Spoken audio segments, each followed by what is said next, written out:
A Igreja Católica já teve 3 papas africanos, mas como são pontífices muito antigos, um do século II, outro do século IV e outro do século V, pouco se fala deles. É a isso que se dedica o nosso vídeo de hoje, conhecer os 3 papas que a Igreja já teve e que eram naturais da África. Foram São Vítor I, São Melquíades e São Gelásio I. A localidade exata do nascimento deles é desconhecida. Sabe-se apenas que 2 deles vieram da África proconsular e um veio da Mauritânia, ou seja, o norte da África, a África romana. E algo que se vê, muito marcante no pontificado dos 3, é uma grande preocupação com a doutrina. Tudo bem, isso na verdade define todos ou quase todos os papas, mas a luta pela doutrina católica, pela integridade da fé, é algo que realmente que salta aos olhos no pontificado dos 3. Bom, o primeiro papa africano governou a igreja ainda no século II, no século II. Foi o 14º papa, São Vítor I, pontífice por 10 anos, de 189 a 199. Ele passou a história como um papa enérgico, dedicado a guardar a ortodoxia católica contra as doutrinas que naqueles dias já começavam a pulular, como, por exemplo, a heresia monarquianista, sustentada em Roma pelo herege Teódoto, que o Papa Vítor excomungou e expulsou da igreja. Mas São Vítor I é lembrado, sobretudo, pela controvérsia em que se envolveu com relação à data da Páscoa. Entendam, no século II havia uma divisão na igreja em razão de qual seria a data adequada para se celebrar a Páscoa de Nosso Senhor Jesus Cristo. As igrejas da província da Ásia comemoravam a Páscoa em uma data diferente, não apenas da que se comemorava em Roma, mas em todo o restante da igreja. Essa região, as igrejas da Ásia, comemoravam a Páscoa em 14 de Nissan, segundo a divisão dos meses judaica, enquanto em Roma se comemorava sempre no domingo. No século II ainda já houve a tentativa do Papa Santo Aniceto e de São Policarpo de Esmirna de resolver a contenda. Não resolveram, mas a questão não havia escalado para um conflito. Mas no final do século II, no tempo do Papa Vítor, a questão explodiu, mas com maior rigor. A ocasião foi oferecida ao Papa quando, em Roma, um padre de nome Blaustro quis introduzir o costume quarto-decimano em Roma, contando com o apoio de cristãos da Ásia que viviam em Roma.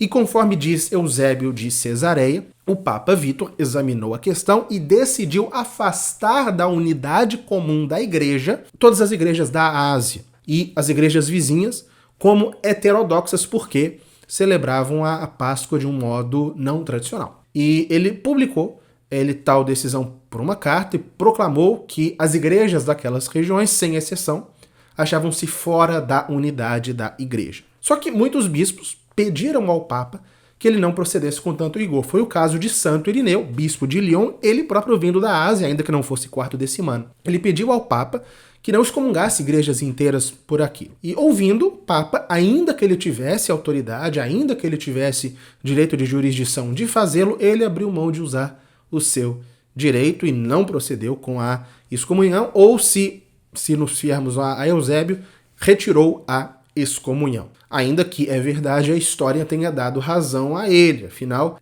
o primeiro concílio de Nicéia confirmou a tradição romana e hoje não existem mais quarto-decimanos, talvez a exceção seja os testemunhos de Jeová. Bom, São Vítor I morreu em 199. Ele foi sepultado junto a São Pedro, na necrópole vaticana. O segundo papa africano governou a igreja no começo do século IV. Trata-se de São Melquíades, ou Milcíades, depende da tradução, e que foi papa por apenas 3 anos, de 311 a 314. O seu pontificado marcou o início de uma nova era de paz para a igreja, pois foi justamente no pontificado de Melquíades que se deu a vitória de Constantino na Batalha da Ponte Milvia, em 312, e no ano seguinte, o Édito de Milão, que tirou definitivamente a igreja da perseguição, da proscrição. Foi no pontificado deste papa. E foi ao Papa Melquíades que Constantino doou o palácio da sua esposa, a Domus Faustae, a casa de Fausta, no bairro romano do Latrão, que é o Palácio de Latrão, que seria a residência oficial dos papas até o final da Idade Média e junto ao qual foi erguida a basílica, que é a Catedral de Roma e por isso mãe de todas as igrejas, São João de Latrão. No seu pontificado, Milquíades ele teve que lidar com uma questão que se prolongaria por, na verdade, nem décadas, por séculos depois dele, que é um cisma que se desenrolava justamente na igreja da África, que era a sua terra natal. O cisma donatista. Isso porque, qual foi o contexto desse cisma? Ceciliano, bispo de Cartago que era a principal diocese africana, ele era acusado por um outro bispo, Donato de Casanigra, de ter sido eleito e consagrado bispo irregularmente. Donato não apenas acusou, como reuniu um concílio de bispos da Numídia, ainda no norte da África, no curso do qual Ceciliano foi declarado culpado de ter apostatado durante a grande perseguição, e que por isso ele não poderia ter sido sagrado legitimamente bispo de Cartago. E Donato sagrou um clérigo do seu partido, Maggiorino, como bispo de Cartago. Em oposição a Ceciliano, Maggiorino morreu logo depois e o próprio Donato se declarou bispo de Cartago. A Igreja da África via-se assim dividida entre os que aderiam a Ceciliano e aos que aderiam a Donato. Donato e os seus sequazes apelaram, então, a quem? Ao imperador Constantino, que, como relata Eusébio de Cesareia, lá no final da história eclesiástica, o imperador Constantino reconheceu que aquilo não era da sua alçada e dirigiu-se a quem? Ao Papa Milcíades, ou Melquíades, pedindo que ele presidisse um concílio que deliberasse sobre a questão. Foi então reunido em Roma, sob a presidência do Papa, no Latrão, um concílio de bispos da Itália e da Gália. Os donatistas fizeram questão dos bispos gauleses, mas nesse concílio examinou-se as acusações que os donatistas lançavam contra Ceciliano de Cartago e chegou-se à conclusão de que aquelas acusações eram gratuitas. E ao fim do concílio, o Papa Melquíades proclamou em nome de todos a inocência do bispo Ceciliano e a legitimidade da sua ordenação. Portanto, o que os donatistas haviam feito foi declarado sem embasamento. No entanto, a sentença do Papa foi caridosa com os donatistas, não punindo senão a Donato como causador de todo o mal. Ao Papa Melquíades, portanto, remonta a primeira condenação da igreja ao cisma e depois heresia donatista. Heresia contra a qual a igreja africana teve que lutar durante séculos, sobretudo um século depois desse mesmo Papa, quando da época de Santo Agostinho. Quem conhece minimamente a história de Santo Agostinho sabe como ele teve que brigar com os donatistas, isso mais de 100 anos depois do tempo deste Papa. São Melquíades morreu em 10 de janeiro de 314, ele foi sepultado nas catacumbas de São Calixto, na Via Ápia, mas hoje as suas relíquias se encontram na Basílica Romana de San Silvestro in Capito. E o terceiro e último Papa africano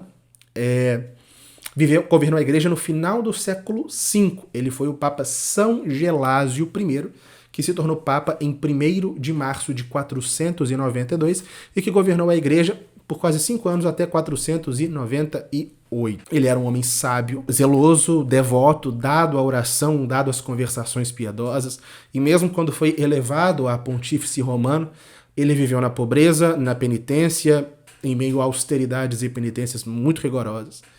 E ele se dedicava com afinco ao cuidado dos necessitados, não hesitando, por exemplo, nos momentos de fome, de doença, a recorrer, a utilizar os bens da igreja para socorrer os pobres, que o chamavam de pai.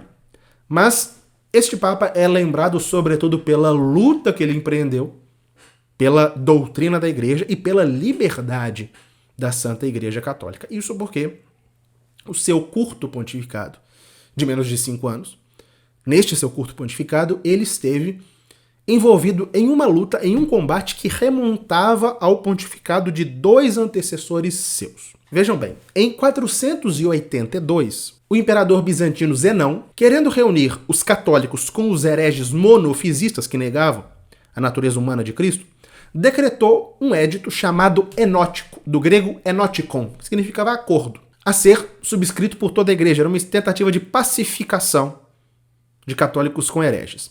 E o texto do enótico foi elaborado pelo patriarca Acácio de Constantinopla, um homem muito ambicioso, que não simpatizava com o papado, e pelo patriarca monofisista de Alexandria, Pedro Mongo. Esse enótico ele relativizava a doutrina do Concílio de Calcedônia, era um texto dúbio e que cedia ao monofisismo. Era um texto que abria brechas para o monofisismo e o imperador, e esses 2 patriarcas queriam que a igreja inteira subscrevesse. Isso levou os papas a protestarem. Em primeiro lugar, o Papa Simplício e depois o Papa Félix III, que foi o antecessor de São Gelásio. Félix III excomungou Acácio. Isso deu início ao cisma acaciano, né, no curso do qual Roma e Constantinopla estiveram rompidas por 35 anos, desde 483 a 518. A ideia do enótico havia sido sustentada em primeiro lugar pelo imperador Zenão, e o seu sucessor, o imperador Anastácio I, deu continuidade ao cisma, ele que era filo-monofisista, e foi justamente sob o império desse Anastácio que Gelásio se tornou papa. Bom, São Gelásio tentou acabar com o cisma, tentou reconciliar o Ocidente e o Oriente e não teve sucesso.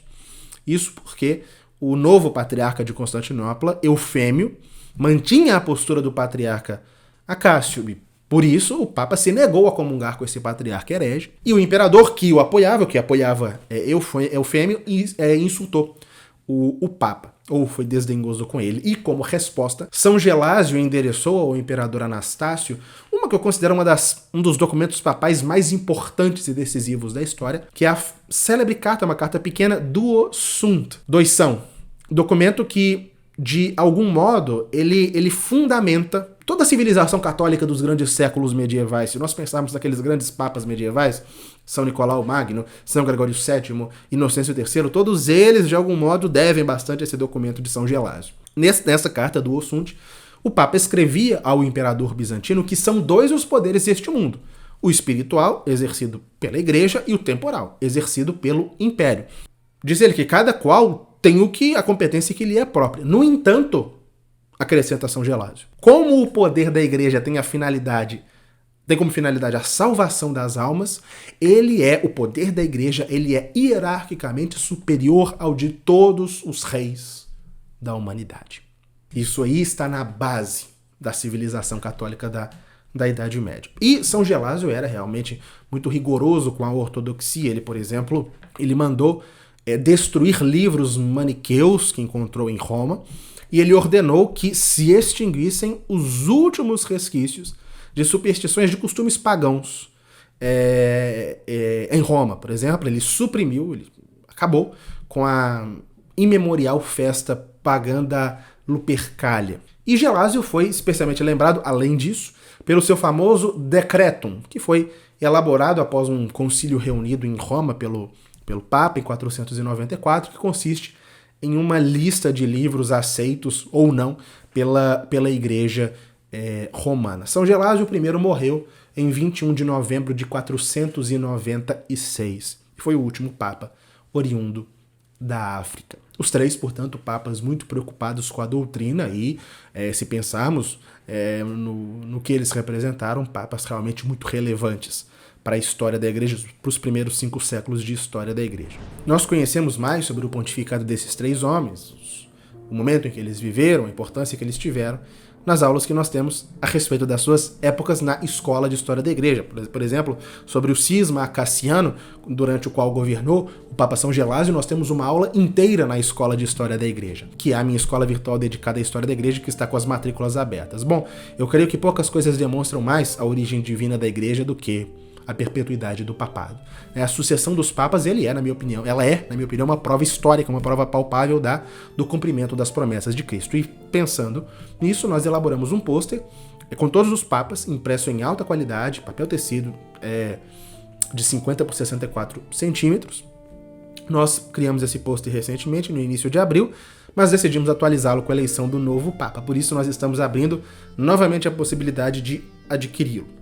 Você pode fazê-lo por 2 formas. Ou você pode comprá-lo separadamente por R$120 mais o frete, ou pode recebê-lo gratuitamente, como um brinde, e com frete grátis, inclusive, para o Brasil, caso você se matricule na Escola de História da Igreja. É isso mesmo.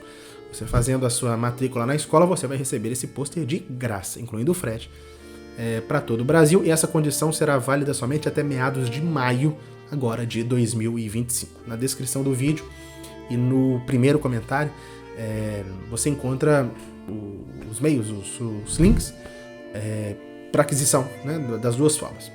Separadamente, o pôster, ou junto da matrícula da Escola de História da Igreja. Se você tiver qualquer dúvida, chame-nos no WhatsApp, o número está aqui também na descrição. E até o próximo vídeo.